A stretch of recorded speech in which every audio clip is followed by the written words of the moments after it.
नमस्कार, जय गजानन. तुमच्या सगळ्यांचं आपल्या चॅनलमध्ये खूप खूप स्वागत आहे. श्री गजानन महाराजांची भक्ती करत असताना आपल्या सगळ्यांकडून एक चूक होते आणि ती चूक कुठली आहे तेच आपण आजच्या व्हिडिओमध्ये बघणार आहोत. श्री गजानन महाराजांची भक्ती तर आपण करतो, आपण पारायण करतो, महाराजांचं नामस्मरण करतो, आपण महाराजांची जास्तीत जास्त सेवा भक्ती करण्याचा प्रयत्न करतो आणि हे सगळं करत असताना आपल्याकडून एक चूक अशी होते की आपण महाराजांकडे सतत काही ना काही मागत असतो म्हणजे संकल्पयुक्त सेवा करणे ही वेगळं. म्हणजे मला भरपूर अशा कमेंट येतात की आपण असं का ठरवायचं की संकल्पयुक्त सेवा करायची का काय करायचं, किंवा आपण कोण आहोत ठरवणार. नक्कीच आहे आपण कोण आहोत ठरवणार.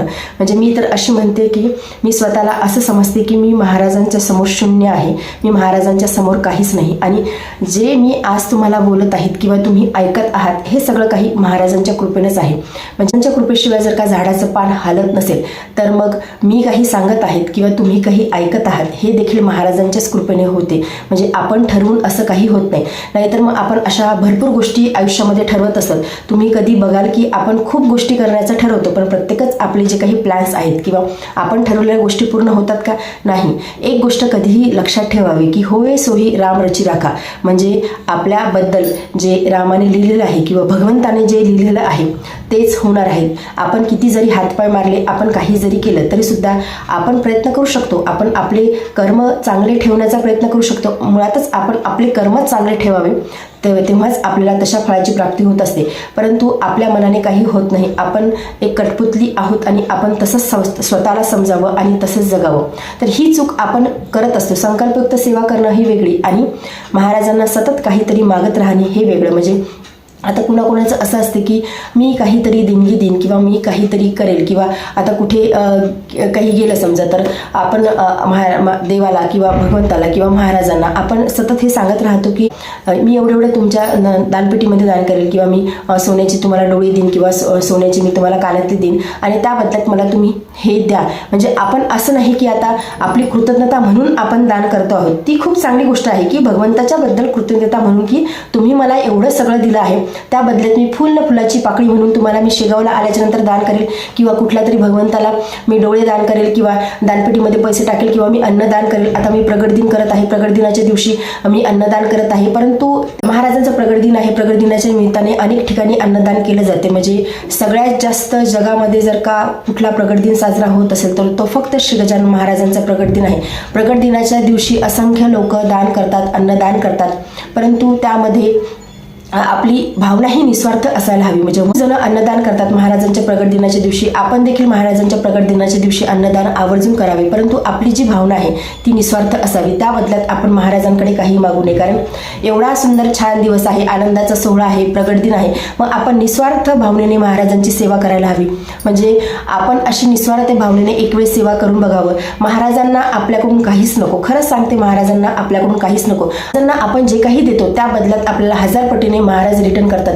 एवढे महाराज भक्त वत्सल आहेत. त्यामुळे महाराजांची भक्ती करताना संशयरहित होऊन भक्ती करा. महाराजांवरती संपूर्ण विश्वास ठेवा. मी माझ्या प्रत्येक व्हिडिओमध्ये तेच सांगत असते की महाराजांची जी भक्ती आहे आपण संशयरहित होऊन करावी. महाराजांवरती संपूर्ण विश्वास ठेवून महाराजांची भक्ती करावी. एक वेळ आपण निस्वार्थ महाराजांची भक्ती करून बघावी. महाराज आपल्याला सगळं काही देतात. म्हणजे आता मी परत एकदा सांगते की संकल्पयुक्त सेवा करणे ही वेगळी आणि महाराजांची निस्वार्थ भक्ती करणे ही वेगळी. संकल्प करण्याला, नवस करण्याला देखील महत्त्व आहे. आपण अर्थात प्रापंचिक आहोत. आपला प्रपंच करत असताना आपल्याला परमार्थ करायचा आहे. आपल्या जीवनामध्ये असंख्य अडचणी येतात आणि त्यावेळेस आपल्याला महाराजांच्या शिवाय कुणाचाच आधार नसतो. त्यामुळे आपण संकल्पयुक्त सेवा ही करावी, नवस करावा. परंतु प्रत्येक वेळीच असं करू नये. म्हणजे प्रत्येक वेळी संकल्पयुक्त सेवा करावी, प्रत्येक वेळीस नवस बोलून सेवा करावी असं करू नये. कधीतरी फक्त महाराजांची निस्वार्थपणे सेवा करावी. कधीतरी महाराजांचं पारायण निस्वार्थपणे करावं. महाराजांच्या चरणाशी पारायण अर्पण करायचं आहे म्हणून करावं. नित्यसेवा आपली निस्वार्थपणे करावी. आणि मी तुम्हाला एक गोष्ट एकदम 100% खरी सांग, स्वतः अनुभव घेऊन बघा. माझ्या म्हणण्यावरती तुम्ही विश्वास ठेवू नका. तुम्ही रोज नित्यसेवेमध्ये श्री गजानन विजय ग्रंथाचा एक अध्याय वाचायला सुरुवात करा. म्हणजे आता प्रगट दिन आहे, प्रगट दिनाच्या निमित्ताने अनेकांची पारायण चालू झाली असतील, किंवा ज्यांचे चालू झाले नसतील 7 दिवसाची, 3 दिवसाचं किंवा 1 दिवसाचं ज्यांनी ठरवलं असेल त्या पद्धतीने त्यांच्या पारायणाची ते सुरुवात करतील. झाल्याच्या नंतर महाराजांच्या नित्यसेवेमध्ये श्री गजानन विजय ग्रंथाचा एक अध्याय वाचून बघा.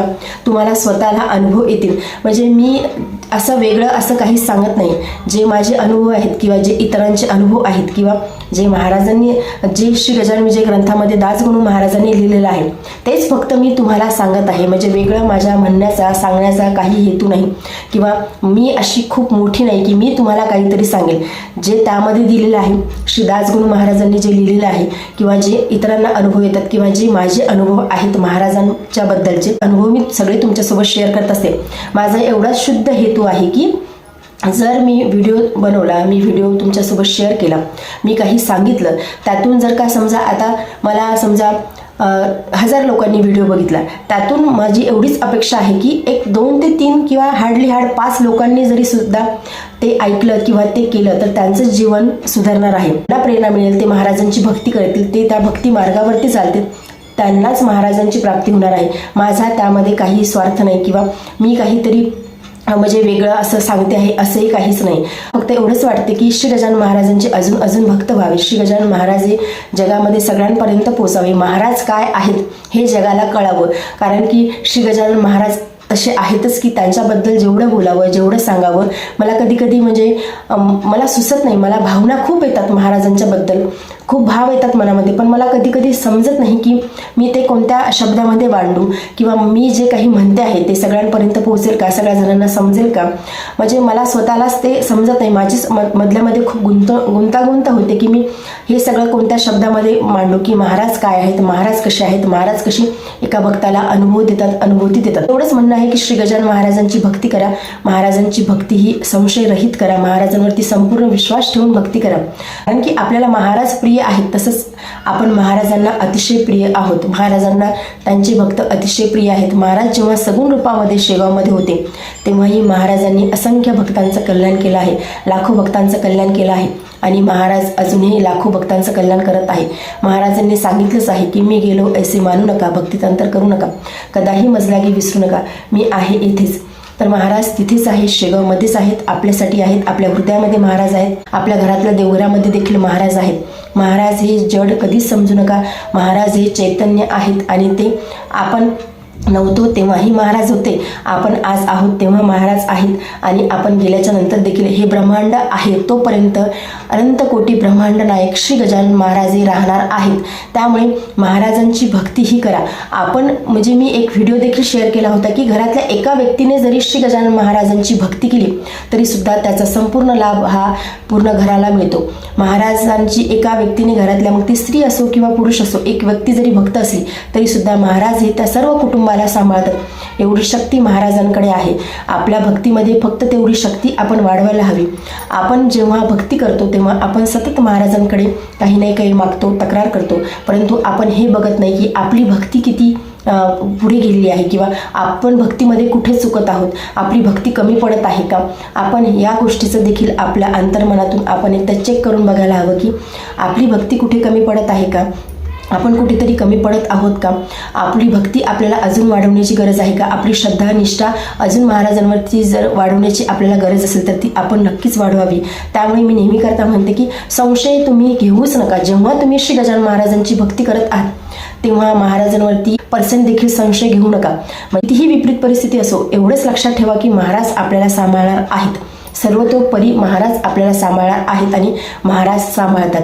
महाराज आपल्याला आत्ताही सांभाळणार आहेत आणि आपण गेल्याच्या नंतर देखील महाराज आपल्याला सांभाळणार आहेत. एवढा विश्वास महाराजांच्या चरणाशी नक्की ठेवा. तर आजच्या व्हिडिओमध्ये एवढंच. व्हिडिओ जर तुम्हाला आवडला असेल तर व्हिडिओ लाईक करा, चॅनलवरती नवीन असेल तर चॅनलला सबस्क्राईब करा. जय गजानन. धन्यवाद.